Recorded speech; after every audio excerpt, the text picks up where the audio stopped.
Welcome back, YouTube, to my YouTube channel. This is a YouTube video about how to play Nutshell on the acoustic guitar. All right, so first of all, I recommend getting this handy dandy tuner. If you have the paid version of Guitar Tuna, who does? Who pays for that? It'll probably do the same thing because we have to tune down to E flat. So, but this is a free app that you can use to do that. I actually have the paid Pano tuner. I know, right? So fancy, but it's a pretty good tuner. I like it. So anyway, I'm not sponsored by them. Pano tuner, can you pay me, please? So I'm in E flat here. All right, because this song is in E flat. So first of all, let's just get the right angle. There we go. The chords are gonna be thus: E minor 7 with these fingers. You know, the Wish You Were Here chord, and then also, actually that's also the Wish You Were Here chord, isn't it?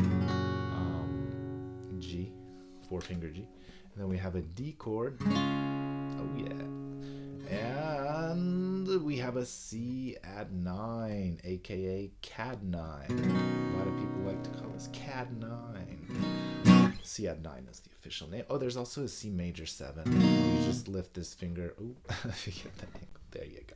We lift that finger off and we get a C major 7. All right, so let's commence now, shall we? So first of all, we're gonna start on the, and then we're gonna switch to the G, and I'm gonna be counting in eighth notes. Okay, so typically, well, this song is actually in 4/4, but it's kind of slow. It'd be like 1, 2, 3, 4, and then to subdivide it, we'd have to go 1 EN, a 2 EN, a 3 EN, a 4 EN. So that's just a little bit trickier than just simply just going like 1 and 2, like counting it twice as fast, basically counting eighth notes, 1 and 2 and 3 and 4 and like that. Okay, so no biggie. It's just easier. So that's what we're gonna be doing. All right, so we're gonna switch to the G chord. Sorry, the G chord. What's wrong with my angle? Let me scoot over. The G chord on the and after 2. Can you dig it? So it's 1 and 2 and. Okay, and that's an up. So all the numbers 1, 2, 3, 4 are downs. All the ands are gonna be up strums. All right. So it goes 1, 2, and 3, and 4. So the D we switch to on the 4. Okay. I shouldn't have moved my seat over. Okay, that's better. All right. So again, 1, 2, and 3, 4. Okay, and then we switch to C add 9 on 1. 2. All right, sorry about that. Oh, excuse me. 1, 2, 3, 4. Okay, and then next we're gonna do a little hammer on here on the 4th string, aka the D string, on the 1. Okay, so the second 1. So after we switch to C, we're gonna play 1, 2, 3, 4, 1, 2, 3, and also the third one. 1, 2. Okay, and then we're gonna go 1, 2, 3, and we're gonna apply this finger to the 1st string 3rd fret while we're still playing C add 9. It's still C add 9 at that point, but we're gonna do that on the and after the 3, and then switch to E minor 7 on the 4. So this is gonna throw a lot of people off because it's like the next, it kind of makes it sound like a downbeat, but it's not. It's a 4, which is a weak beat. But we have to feel the next beat as the downbeat. So I'll show you how to do that in just a second. So it's gonna go like this: 1, 2, 3, 4, 1, 2, 3, 4. So by accenting that 3 after you switch the next 3 after you switch to E minor 7 is how we're gonna establish that back into our 4/4 mentality. Okay, so in other words, it's gonna go like this: 1, 2, 3, 4, 1, 2, 3, 4, 1, 2, 3, 4, 1, 2, 3. Okay. All right, let me do that again. I'm going to break it down like thus even further and with a little more counting involved. Okay, so it's going to be 1, 2, and 3, and 4. 1, 2, 3, 4. 1, 2, 3, 4. 1, 2, 3, 4. 1, 2, 3, 4. 1, 2, 3,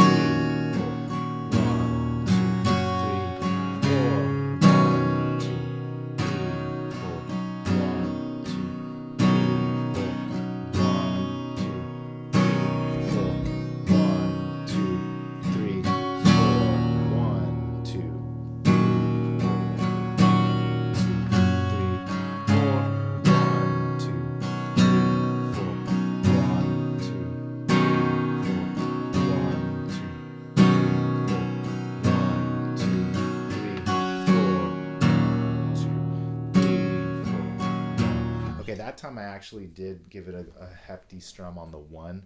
That's another thing is like, okay, so don't try to learn this strum for strum. It's just, it ain't worth it, bro.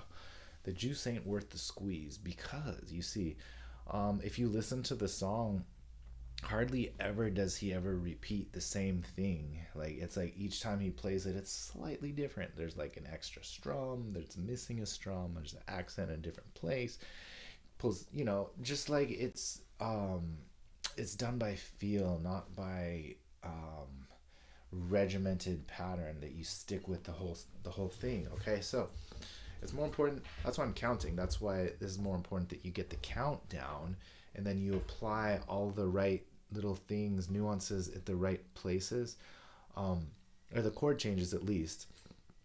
And then beyond that, you can sort of just ad lib, sort more or less, within reason, so it doesn't sound like a completely different song, unless that's your goal. But it'll still sound very much like the song, exactly like the song, if you are able to just like kind of add a little here and there. So anyway, that's my big speech there. All right, now after that yappuccino, we're gonna get back to doing this. So it's going from the C, add 9, to adding the pinky to going to the E minor. We're just gonna loop that a few times. So it's gonna go 1, 2, 3, 4.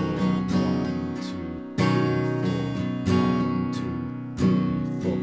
1, 2, 3, 4. 1, 2, 3, 4. 1. So that time I gave it another big strum on the 1. You don't have to. So I think in the song he kind of doesn't really do that, but it's good at first if you're just trying to like learn the feel of it, just to restart the 1, 2, 3, 4 right there, because you switch to the chord on the 4, remember, so that kind of like messes with you a little bit maybe. So it's gonna go 1, 2, 3, 4. 1, 2, 3, 4. 1, 2, 3, 4. That time I didn't play on the 1, but I hit the hard 3. Okay, so let's do that a few times. 1, 2, 3, 4. 1, 2, 3. 1, 2, 3, 4. 1, 2, 3. 1, 2, 3, 4. Okay. Again. 2, 3, 4. 1, 2, 3, 4. 1, 2, 3, 4.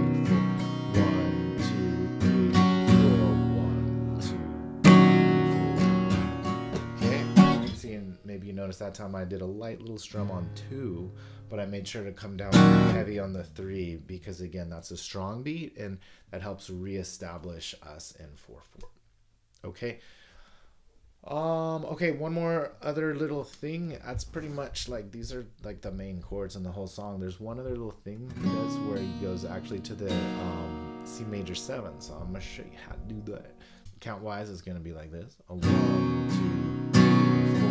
1, 2. So notice I lifted up and I did an up strum right after the 1. So it'd be like 1, 2, 3, 4. The second time he does a pull off, at least in the intro, and at other times throughout the song you can hear he's using this chord, but it's more sporadic. Again, he's not like locked into like a set strum pattern or anything. It's just playing by feel. Playing by feel, man. So it's gonna be like 1, 2, 3, 4, 1, 2, 3, 4. I like that personally. I like that little pull off, like doing that.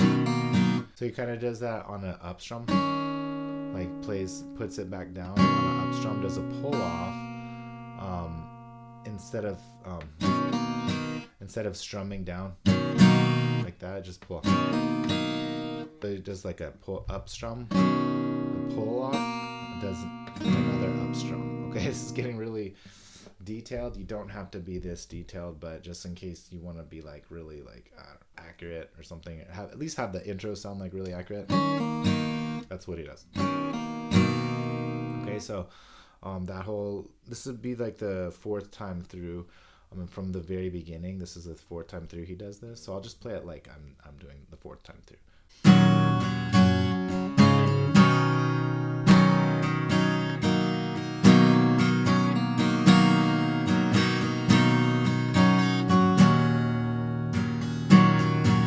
Okay, so I'm gonna try to count down. It's gonna go 1, 2, and 3, and 4, and 1, and 2, and 3, and 4, and 1, and 2, and 3, and 4, and 1, and 2, and 1, and 2, and 3, and 4. Okay, so that's a little tricky with all the counting and stuff. So just go slow, rewind this video, and just try to line everything up with the beats more so than playing like some set strum pattern. Okay, I hope that helps. Let me know if you have any questions about that. Thank you. Bye.